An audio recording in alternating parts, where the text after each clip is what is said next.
Olá, seja muito bem-vindo a mais uma aula do curso de Introdução à Programação utilizando a linguagem Python. Nessa aula, a gente vai ver o funcionamento de uma nova função, a função input, e a gente vai entender melhor o que são os tipos de retorno de uma função. Vamos lá! Nessa aula, a gente vai ver uma pequena revisão da função print, para a gente ver novamente como a função funciona, e depois a gente vai ver uma nova funçãozinha, que é a função input. Depois da função input, a gente vai utilizar ela para entender o que são os tipos de retorno. Utilizando esse tipo de retorno, ver como funciona a função type e depois ver o funcionamento de duas funções bem semelhantes, que é a função int e a função float. Então vamos para o Google Colab para a gente ver como funcionam todas essas funções na prática. Estamos aqui no Google Colab. Na aula passada, a gente viu como funciona a função print. Sempre que a gente vai escrever uma função, a gente escreve o nome dela, abre e fecha parênteses, e entre os parênteses, a gente vai especificar quais são os parâmetros. O próprio Google Colab faz uma especificação para a gente, ele informa para a gente o que essa função faz e quais os parâmetros ela precisa. E dentre os parâmetros que a função print pode receber, a gente viu em específico somente o primeiro parâmetro que ela pode receber, a primeira especificação. Depois a gente vê como é que funciona as outras. No nosso uso da função print, a gente simplesmente escreveu valores entre esses parênteses. E todos os valores que a gente escrever, por exemplo, 1, 5, Thaleson, todos esses valores vão ser impressos na tela para a gente. Uma outra função que a gente vai utilizar bastante no nosso curso é a função input. Para utilizar a função input, basta você escrever input, abre, fecha parênteses. Dessa forma, você já está executando a função input. Mas na hora que eu executar, o que vai acontecer? Essa função input significa leia. Leia da onde? Leia da entrada padrão do Python. Que no nosso caso vai ser esse boxzinho que vai abrir logo abaixo da célula. E o que a gente faz? Como é que essa função funciona? A gente simplesmente escreve qualquer coisa dentro desse box e o programa vai ler, o programa vai capturar, o programa vai armazenar o que você acabou de escrever. Por exemplo, eu escrevi Nepomuceno, o programa armazenou esse meu nome, Nepomuceno, e acabou imprimindo o Nepomuceno para a gente. Então, o que é que esse input faz? Esse input é uma função que a gente pode utilizar para se comunicar com o programa, para a gente mandar informação para o programa. Se a gente for na documentação do Python, a gente vai ver que ele diz o seguinte sobre essa função. A função, então, vai ler uma linha da entrada, converter essa linha em uma string, ou seja, um nome, e vai retornar esse string. Então, o que vai acontecer? Quando a gente escrever input,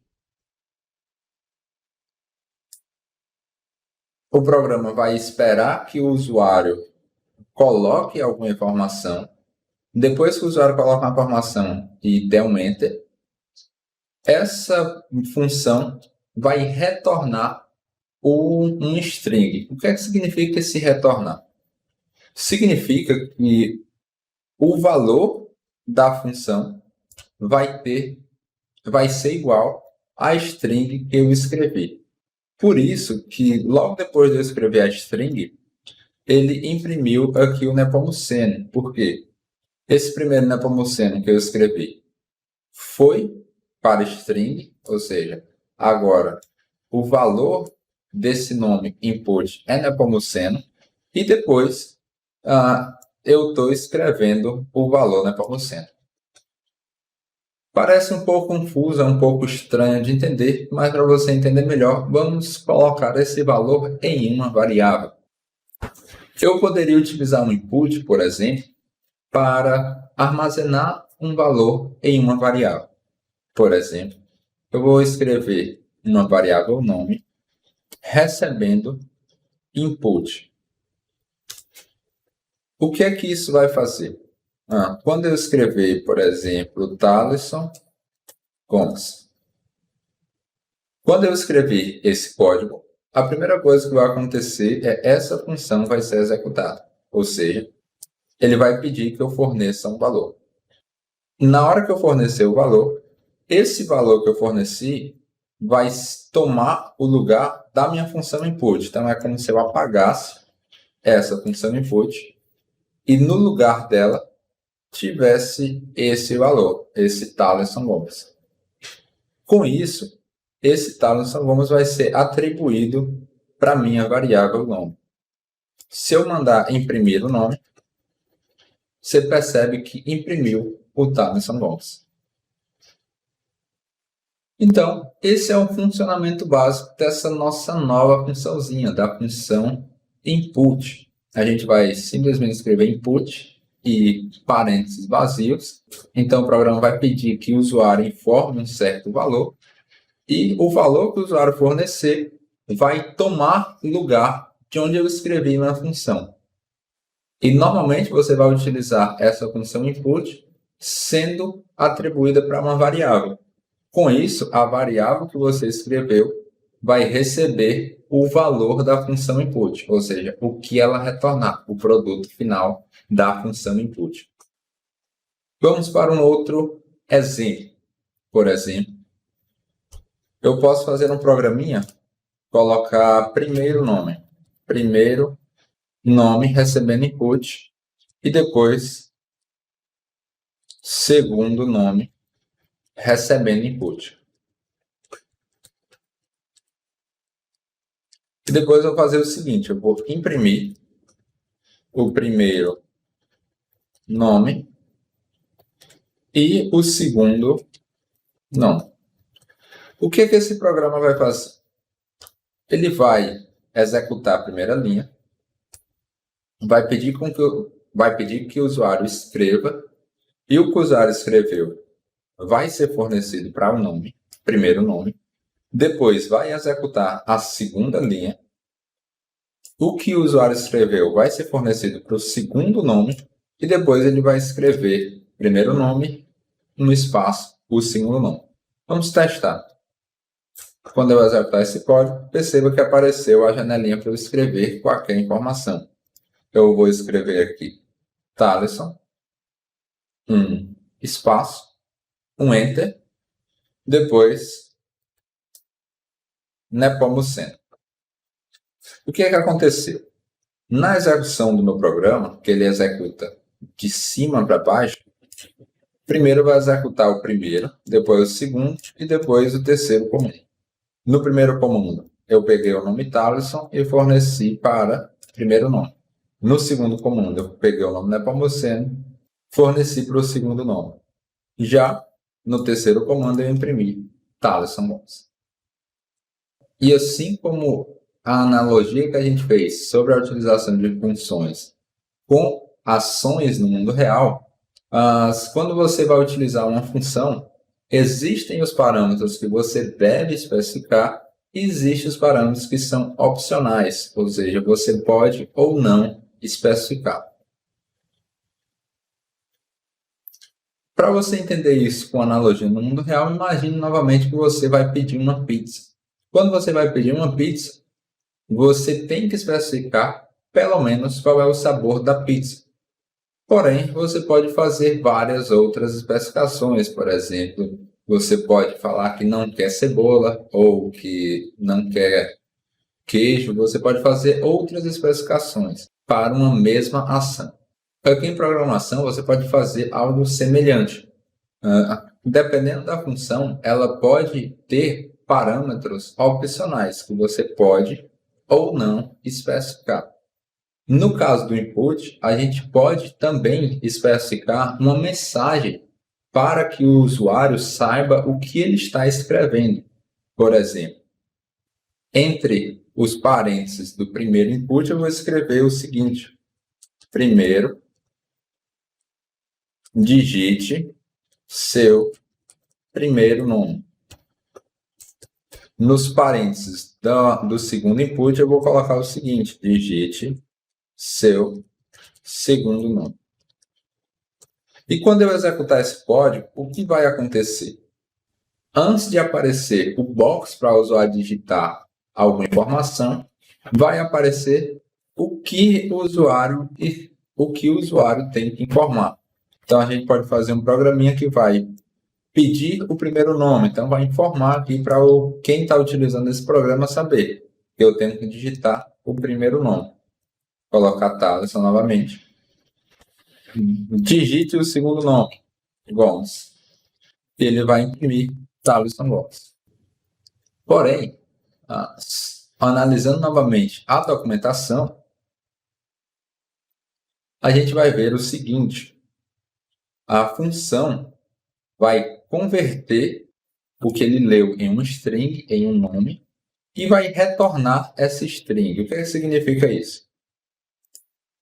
Que o retorno dessa função, o produto final dessa função input, sempre será do tipo string. Por exemplo, se eu fizer o seguinte, se eu colocar um valor x para receber input, digite um valor x. E colocar um valor y para receber input, digite um valor y. E tentar fazer o seguinte: imprimir o valor de x mais o valor de y. Vou executar esse código. Digite o primeiro valor. Colocar aqui, por exemplo, 70. Digite o valor y. Se eu colocar 90. O que vai acontecer? O 70 foi fornecido para a função input. A função input retornou esse valor 70 para o x. Então, o valor de x é 70. Da mesma forma, com o 9. O 9 foi fornecido para o segundo input. E o segundo input forneceu para o y o valor 9. E quando a gente imprime x mais y, aparece 70 e 9. Por que aconteceu isso? Porque, como a gente viu na documentação, o retorno da função input é um string. Então, o tipo é um string. Mesmo se eu digitar um valor numérico, a minha função vai acabar transformando esse valor numérico em um string. E essa string vai ser fornecida para a minha variável. Para a gente entender melhor, o Python possui uma funçãozinha bem interessante, que é a função type. Para a gente utilizar a função type, a gente escreve type e entre parênteses o valor que a gente quer descobrir o tipo dele. Então, a gente imprime esse type,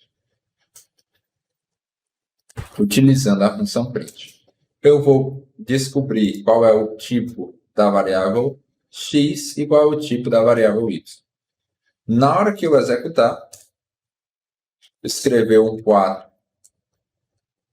escrever aqui um 4 e um 5, e perceba o seguinte: ele está dizendo que o tipo da variável x é string e o tipo da variável y é string. Para a gente conseguir fazer a leitura de dados numéricos, a gente vai ter que fazer uma transformação de string para o tipo numérico que a gente está querendo trabalhar.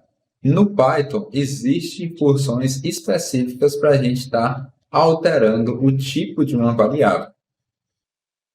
Essas funções têm o mesmo nome dos tipos das variáveis que a gente quer transformar. Se a gente quisesse transformar esse x em vez de string para inteiro, a gente pode utilizar a função int, em que a gente fornece um valor entre esses parênteses, por exemplo, o x, e o valor da função int vai ser o x transformado em um inteiro. Então, o que você pode fazer? Você pode colocar para o x receber int x e o y receber int y. Com isso, quando a gente executar e fornecer aqui os valores 5 e 6, por exemplo, você percebe que aconteceu o seguinte. Eu forneci o 5 para o x, eu forneci o 6 para o y. Essa função input vai transformar essa minha entrada em um string e vai fornecer para as minhas variáveis. Porém, depois eu estou pegando, utilizando a função int, o 5 string e transformando em um inteiro e fornecendo para o meu x. Fazendo a mesma coisa para o y, fornecendo para o meu y.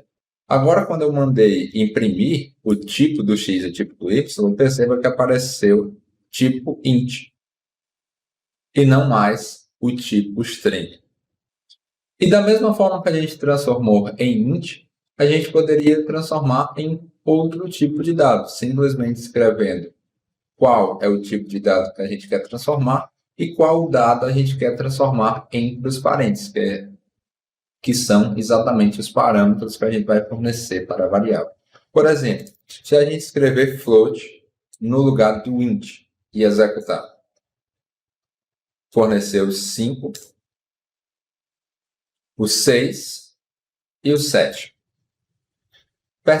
Perceba que aconteceu o seguinte. O x virou float, o y virou int. E na hora que eu somei um int com float, o resultado deu float. Então era isso, a gente viu como funciona a função input, a gente começou a fazer programas que conseguem se comunicar com o usuário, que o usuário vai poder interferir no funcionamento do programa, dar especificações para o programa funcionar de maneira diferenciada.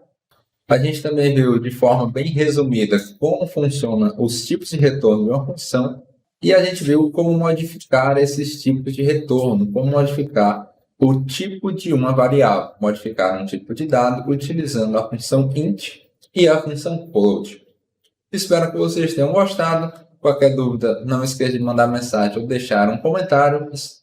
Desejo para você bons estudos e até a próxima.